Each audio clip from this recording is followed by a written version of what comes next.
Hello and a warm welcome to another episode. Today is special because it marks my very first published podcast.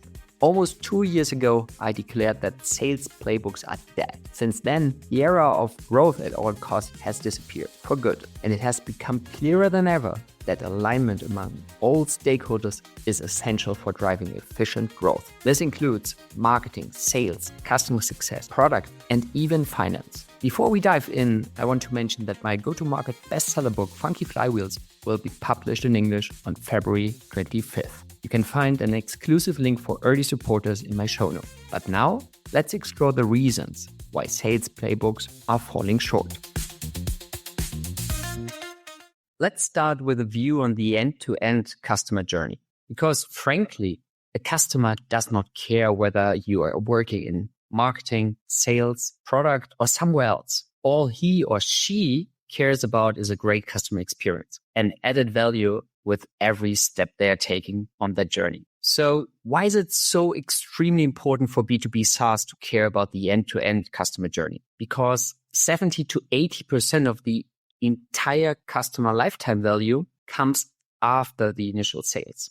So it comes through keeping customers happy, expanding and growing your customer base. Taking this into account, segmentation becomes even more crucial for lasting success. Let's dive into the ideal customer profile. An ideal customer profile is the description of what kind of companies would you like to work with. And ideally, you are backing these with measurable criteria. For example, the size of a company measured in employees. If you look into LinkedIn or other databases, you have ranges of employee sizes, 1 to 50, 50 to 100, 50 to 200, depending. But this helps you to describe, so what kind of company are we talking about? And then adding more and more criteria. Because the more data you collect, so starting in the customer journey at the awareness and the education phase, normally owned by marketing, more and more you are enriching the data when it comes to sales qualification and then actually working with your customer base. The same goes with your roles in the buying process. So a persona classically is a marketing task. So marketing really gets obsessed about how to understand the needs, the demographics of your target base in more detail. But it's just the starting point because this is the initial contact point during the entire customer journey. So even if it's owned by marketing, it's feeded constantly with feedback from the sales team, but also from the customer success because the roles might differ. Let's dig a little bit deeper into the roles along the customer journey. So normally you have often called initiator or any kind of sponsor who's taking the initiative to launch a new project. So someone is interested in your solution product. Is that person normally that person who is deciding on buying your product? Probably not, but it's the one who's kicking off the process. Later, you have the user who is actually using the product, your product on a daily basis. And you see if you have silos and marketing, sales, and customer success are not talking to each other frequently, you just have a very limited point of view of the entire journey.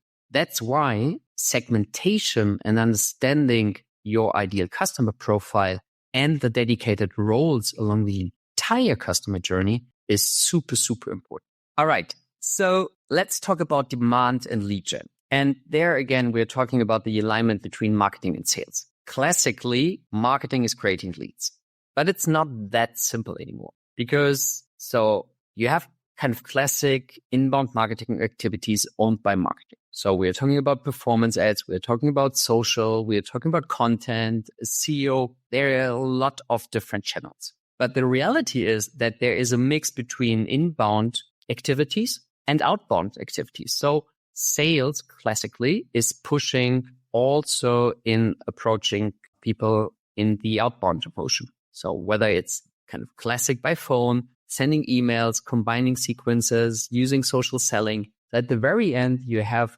two different layers of how to feed your pipeline with leads. And again, if marketing and sales are kind of disconnected and misaligned, you're wasting a lot of potential. if you're just looking at the sales playbook, the marketing play is neglected or it's not existent. To make it even more challenging, let's talk about product-led or product assisted. That's one of the new fancy waves going through, because the customer has the chance to use actually the product before even you get in touch with sales people. There again, it's part of that journey to get you educated with the product. And they do not care whether it's marketing, sales owned. They are actually experience the product, and you have to put this into account when it comes to this is the dedicated stage of their own education. So my point is, I don't care, frankly, about whether this is marketing, sales, product. I'm just observing a different behavior on the user or potential client side. And therefore, demand gen and everything which is adding to the funnel should be put into perspective. And therefore, sales playbook classically is very, very limited. So after the demand generation, or let's phrase it more on a holistic level about the customer journey and its phases. So the potential customer or the lead is aware of your product and the challenges you might solve. He or she is educating herself. So at some point you are entering the sales process. And with that, you follow different stages, you qualify, and of course you try to nail the value proposition, because you would like to have something which sticks out of competition, which creates deal velocity, which creates urgency to act. And this value proposition, again, is a cooperation between marketing and sales. And marketing, of course, there's often, we're talking about product message fit, then we're talking about product market fit, other call about product segment fit. It all comes at some point. But the crucial thing is, once you are educating the customer and you would like to move towards a potential buy, you really have to get the value proposition, the USPs and the benefits right.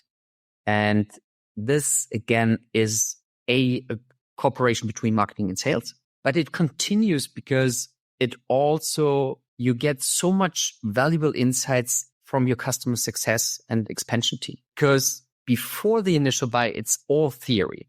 Yeah, you might have it backed up with some reference, some existing clients, but the more and more you get real data, real insights, real comments from your existing customer base, it becomes so much more powerful in drafting, shaping the value proposition. The other thing is, when it comes to sales qualification, it's, in my perspective, it's on both sides checking whether you are a good fit or not. And that includes, from an internal perspective, also the product. Because if you are assessing that a customer wants to achieve X, Y, Z, and there is a gap to the current state, the customer is super, super clear about the expectation he or she wants to close. And you cannot deliver at the moment on that gap. It's absolutely fair to say, okay, we are not a good fit yet. And then you decide whether you bring it on the roadmap, if you are heading in that direction.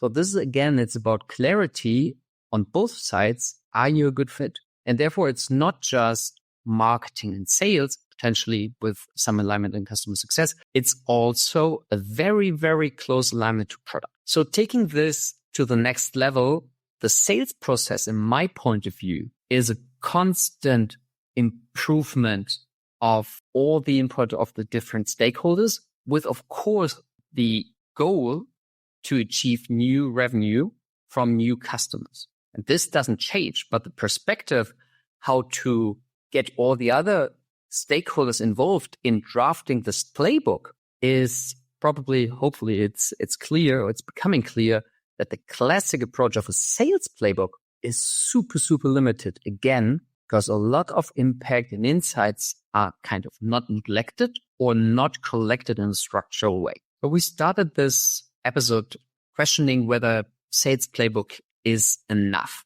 And we already covered segmentation, which is a joint effort of marketing, sales, customer success, and even product. we digged into demand gen and lead gen, and we also looked at the sales process until a new customer is closed. The next thing I would like to look at is the post-purchase process. And again, in some sales playbooks, I've seen this mapping also stage by stage, in some not, because they entirely focus on new customers. So either way, when you look at the end-to-end customer journey and holistically, it should be covered, because you see so much, and we learned that up to 80% of the entire revenue is generated over a period of time, roughly up to 8 years.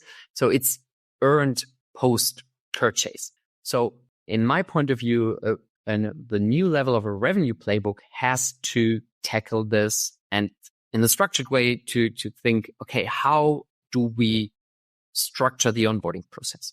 How do we measure success? What are the key KPIs in assessing, are we good on track? Is the customer experience great? Because if the onboarding is great, then you have a pretty high chance of positive momentum. If the onboarding experience is poor, it's really, really hard to exceed expectations and have a fruitful cooperation out there, to make it very frank and short. The same goes beyond impact. So during the sales or marketing sales process and attracting new customers, you create an imagination that you provide a measurable impact. But with real clients, you have to prove it. You have to quantify your impact. So you're really learning with real data. So this is a crucial step to define and measure and constantly improve again. And I won't dig into further details about the growth phase and expansion phase. So that comes in a different episode. But what should be pointed out at the very end is all these different phases result in healthy unit economics. There are, of course, some must-haves you will find or you should be aware of. It's kind of CAC payback period is, for example, one of the key metrics. LTV to CAC was it before? That's more kind of buying in the fantasy that the customer value will be huge. But nowadays it's more, how fast can I refinance my new clients? And this is, I think, for me, one of the best KPIs at the moment to measure the entire success of what I described with the new revenue playbook and all the involved stakeholders. Because this metric will be better and better once you increase the alignment and then improve constantly in all the different facets. Whether we are talking about a sales playbook or a revenue playbook, the ultimate goal at the very end is to generate more revenue. So, and saying this, it's the question, what is the most efficient and most beneficial part to increase revenue in a structured and repeatable way? Looking at the different stakeholders along the process of creating revenue, for me, it becomes obvious that a sales playbook in a classical way plays way too short. And that's why, for me, the revenue playbook aligns all relevant stakeholders at the entire end-to-end journey and makes sure that the total revenue generated is happening in the most efficient and the most beneficial way for the entire company, and not just the sales part or the new sales part. So what did you learn today? For a long time, revenue growth was dominated by growth with new clients. And therefore, the sales playbook was the ultimate document where you mastered this, though very limited point of view in the entire end-to-end customer journey. A revenue playbook is aligning all relevant stakeholders. And it's not just sales, it's marketing, sales, customer success, product, and even finance when it comes to unit economics.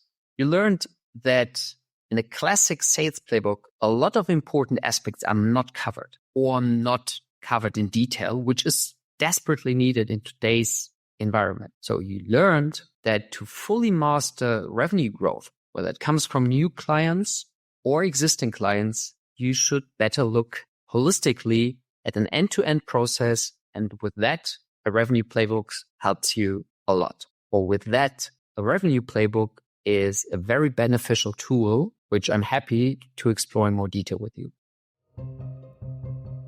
Das war's für diese Woche. Vielen Dank, dass du dabei warst. Jede Woche spreche ich mit ausgewählten GründerInnen, Fachexpertinnen und Investorinnen über die Herausforderungen und das Meistern von Wachstum. Mit Fokus auf B2B, Startups von 0,5 bis 10 Millionen ARR. Gemeinsam teilen wir Lessons learned und Best Practices bei der Skalierung nach dem Product Market Fit. Wenn dir die Folge gefallen hat, hinterlass mir gerne Feedback auf LinkedIn oder schenke mir ein kurzes Like. Deine Rückmeldung hilft mir, mit jeder Folge noch ein bisschen besser zu werden. Bis zum nächsten Mal.